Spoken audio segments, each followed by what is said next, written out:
Good morning class 8 students, my self sir Manish. स्वागत और अभिनंदन आप सभी का TD public senior secondary school के डिजिटल मंच पर।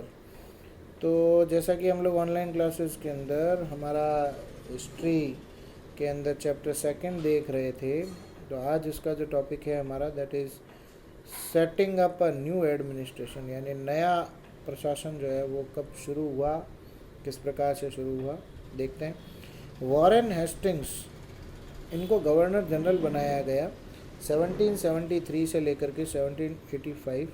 was one of the many important figures who played a significant role in the expansion of company's power। इन्होंने बहुत सारे रोल प्ले किए जो कंपनी के पावर को बढ़ाने में। By his time the company had acquired power not only in Bengal but also in Bombay and Madras. इनकी गवर्नरशिप के अंदर कंपनी ने बंगाल, बॉम्बे और मद्रास, जो बॉम्बे है वो आपकी वर्तमान की मुंबई है और जो मद्रास है वो आपका वर्तमान का प्रेजेंट का चेन्नई है। British territories were broadly divided into administrative units called presidencies. उस समय जो ब्रिटिश टेरिटरीज थी उनको डिवाइड किया हुआ था एडमिनिस्ट्रेटिव यूनिट्स में, जिनको प्रेसिडेंसीज कहा जाता था। There were 3 presidencies, Bengal, Madras and Bombay, और ये तीनों प्रेसिडेंसीज ही थी उस समय की। और each was ruled by a governor, और हर एक को गवर्नर के द्वारा रूल्ड किया जाता था। The supreme head of the administration was the governor general, और जो इसका सुप्रीम हेड होता था उसको गवर्नर जनरल कहते थे। Warren Hastings the first governor general introduced several administrative reforms notably in the sphere of justice. Warren Hastings ने बहुत बढ़िया अच्छे प्रशासनिक कार्य किए, बदलाव किए, सुधार किए, और न्याय के क्षेत्र में उन्होंने ज़्यादा कार्यों को किया। देखें ज़रा। From 1772 a new system of justice was established. Each district was to have 2 courts. उन्होंने 2 कोर्ट इस्टेब्लिश किए हर डिस्ट्रिक्ट में। क्रिमिनल कोर्ट फौजदारी अदालत कहते थे और एक सिविल कोर्ट दीवानी अदालत कहते थे। एक में क्रिमिनल केसेस आएंगे, एक में जो भी संपत्ति को लेकर के, पैसे को लेकर केसेस जो आएंगे वो आएंगे। देन अगर अपन देखें, maulvis and Hindu pandits interpret Indian laws for the European district collectors who presided over civil courts। और मौलवीज और हिंदू पंडित जो हैं वो Indian laws, European district collectors, वो प्रिसाइड करते थे सिविल कोर्ट्स के अंदर। The criminal courts were still under a qazi and a mufti but under the supervision of the collectors. और जो क्रिमिनल कोर्ट होते थे उसमें एक काजी और मुफ्ती बैठा करता था, जो कि कलेक्टर जो वहाँ पे है उसकी सुपरविज़न के अंदर न्याय देने का काम करते थे। मतलब उन्होंने न्याय के लिए बहुत अच्छा काम किया था।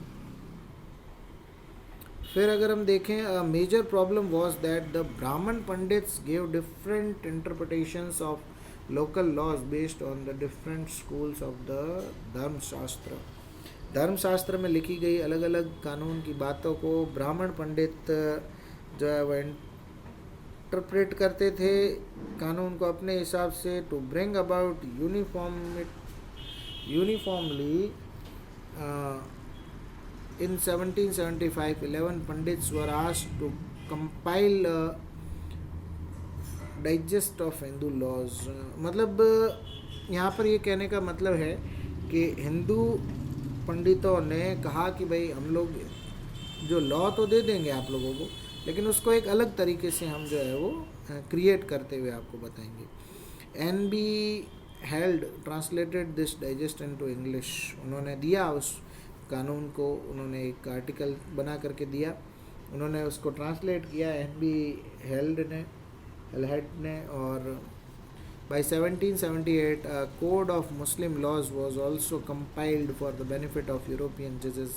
फिर एक मुस्लिम लॉ कोड बनाया गया जो कि यूरोपियन जजेस के लिए काफ़ी हेल्पफुल रहा। Under the regulating act of 1773 A new Supreme Court was established while a Court of Appeal, the Sadar Nizamat Adalat, was also set up at Calcutta. 1773 regulating act जब पारित आया तो उसमें एक सुप्रीम कोर्ट इस्टेब्लिश किया गया, while court of appeal the सदर निज़ामत अदालत करके, जो कि सेट किया गया था कलकत्ता के अंदर. The principal figure in an Indian district was the collector. जो मेन अधिकारी रहता था वो कलेक्टर होता था.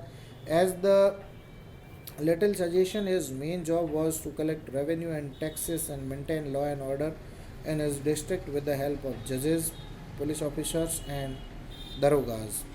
कलेक्टर का काम वैसे तो होता था रेवेन्यू कलेक्ट करना, टैक्स को इकट्ठा करना, लॉ एंड ऑर्डर को बना के रखना डिस्ट्रिक्ट के अंदर, साथ ही साथ जजेस की हेल्प, पुलिस ऑफिसर्स और दरोगाज की हेल्प से अपने ज़िले के अंदर व्यवस्थित तरीके से काम को करना.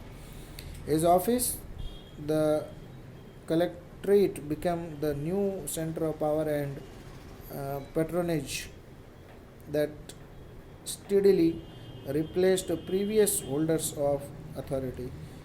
इसके जो कार्य करने का ऑफिस होता था कलेक्ट्रेट, वो अब पावर का और पेट्रोनेज का एक मुख्य केंद्र बिंदु बन कर के रह गया, और वहाँ पर सारे पावर जो है वो होल्ड करने वाले लोग बैठना शुरू हुए. The company army. आर्मी कैसी थी company? Colonial rule in Indian brought in some new ideas of administration and reforms, but its power rested on its military strength. उनका बदलाव तो अच्छी बात है, लेकिन उनकी पूरी पावर जो है वो उनकी मिलिट्री के अंदर ही रहती थी. The Mughals army was mainly composed of cavalry, सवार मतलब जो घुड़सवार होते थे उनके ऊपर डिपेंड करती थी. Trained soldiers on horse backs and infantry, that is पैदल, जो पाँव से चल करके सैनिक लड़ाई करते हैं अपने हथियारों से. They were given training in archery, तीरंदाजी भी सिखाई जाती थी उनको. And the use of the sword, तलवार का भी उनको प्रयोग करना सिखाया गया. The cavalry dominated the army and the Mughals state did not feel the need to have a large professionally trained infantry. यहाँ पर अगर हम देखें तो जो घुड़सवार जो थे उसके ऊपर अगर हम कहें ज़्यादा डोमिनेट कर रहा था आर्मी को, और मुग़ल स्टेट जो है उनको ऐसा लग रहा था कि भाई ज़्यादा प्रोफेशनली ट्रेंड इन्फेंट्री की ज़रूरत नहीं है. The rural areas had a large number of armed peasants and the local zamindars often supplied to Mughals and with the पैदल सोल्जर. मुग़लों को जब भी कभी ज़रूरत पड़ती थी तो लोकल जो ज़मींदार वगैरह होते थे और किसान होते थे वही उनके सैनिकों के रूप में काम कर रहे थे.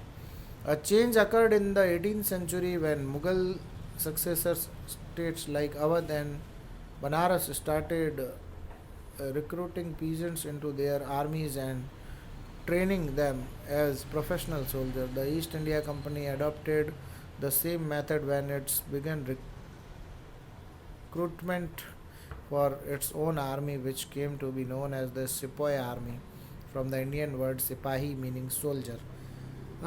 जब बड़ा बदलाव 18वीं सदी में आया, जब मुग़ल सक्सेसर स्टेट अवध और बनारस ने अपनी किसानों को आर्मीज़ की तरह ट्रेनिंग देना शुरू किया, प्रोफेशनल सोल्जर की तरह, तब ईस्ट इंडिया कंपनी ने भी यही पॉलिसी अपनाई.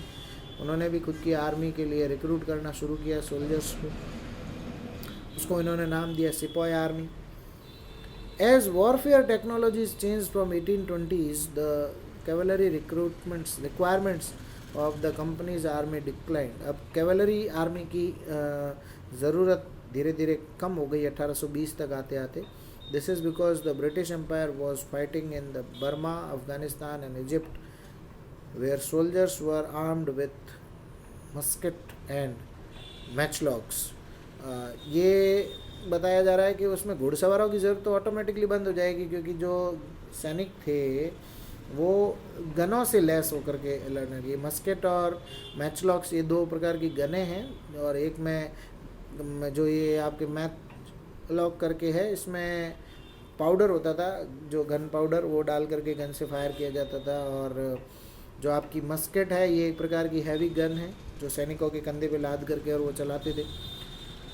The soldiers of the company's army had to keep pace and changing military requirements, and its infantry regiment now become more important. और इनकी इन्फिनिट्री जो है वही अब ज़्यादा स्ट्रांग हो गई, क्योंकि वो समय के साथ में बदलाव करते रहे और अपनी ज़रूरतों को बढ़ाते रहे और सपोर्ट ब्रिटिश आर्मी उनको करती रही. In the early 19th century, the British began to develop a uniform military culture. Soldiers were increasingly subjected to European style training, drill, and disciplines that regulated their life far more than before. मतलब बदलाव European तरीके से जब उन्होंने अपनी army में करना शुरू किया तो आर्मी पूरी बदल गई और वो स्किल्ड हो गए, ज़्यादा ट्रेंड हो गए और मतलब ज़्यादा अनुशासित तरीके से अपने कार्यों को करने लगे. जो पहले घुड़सवार या ऐसा जिसके ऊपर डिपेंडेंसी थी, अब वो पूरा जो है मामला वो ख़त्म हो गया और जो इनकी इन्फिनिट्री आर्मी थी इसी को ज़्यादा अच्छे से मजबूत कर दिया गया. Often this created problems since caste and community feelings were ignored in building a force of professional soldiers. Could individuals to easily give up their caste and religious feelings? Could they see themselves only as soldier and not as members of the community? और जो पहले जात पात का problem था वो थोड़ा सा सॉर्ट आउट करने का प्रयास किया गया एंड उसमें ये देखा गया कि भाई लड़ाई झगड़ा ना करें आपसी और एक आर्मी एक यूनिट होकर के वो दुश्मन से लड़ सकें, उनका सामना कर सकें, जात पात को दूर रखने का प्रयास किया गया. फिर इसमें कुछ प्रश्न पूछे गए. What did the sipahi feel, how did they react to the changes of their. ये सब हम 5th चैप्टर के अंदर देखेंगे. अभी हमारा उसमें कोई टारगेट नहीं है, उसके ऊपर पूरा एक चैप्टर है. कंक्लूजन में क्या क्या था. Thus the East India Company was transformed from a trending company to territorial colonial power. जो व्यापार करने आए थे वो एक सत्तात्मक पार्टी के रूप में और एक पावर जनरेट करने वाले सिस्टम के रूप में बन करके रह गए.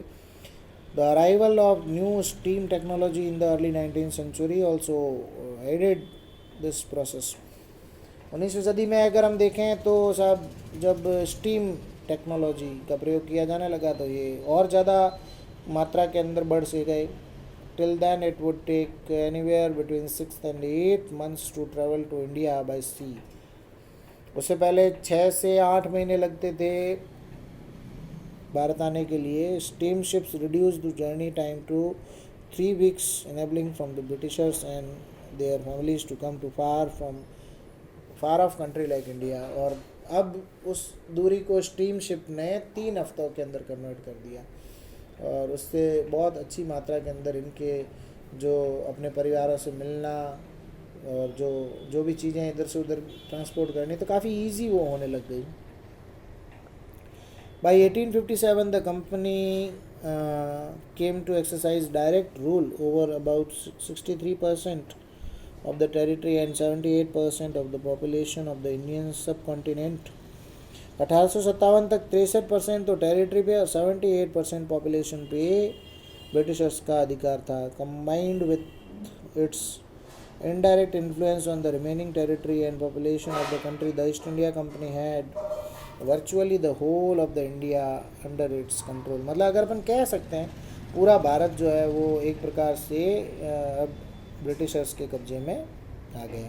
तो यहाँ ये आपका चैप्टर होता है पूरा. बहुत जल्दी मैं आपको इसके क्वेश्चन जो है वो ग्रुप में सेंड करूँगा, आप वो भी अपने नोटबुक में करें. मिलते हैं अगले वीडियो लेक्चर में, तब तक के लिए धन्यवाद.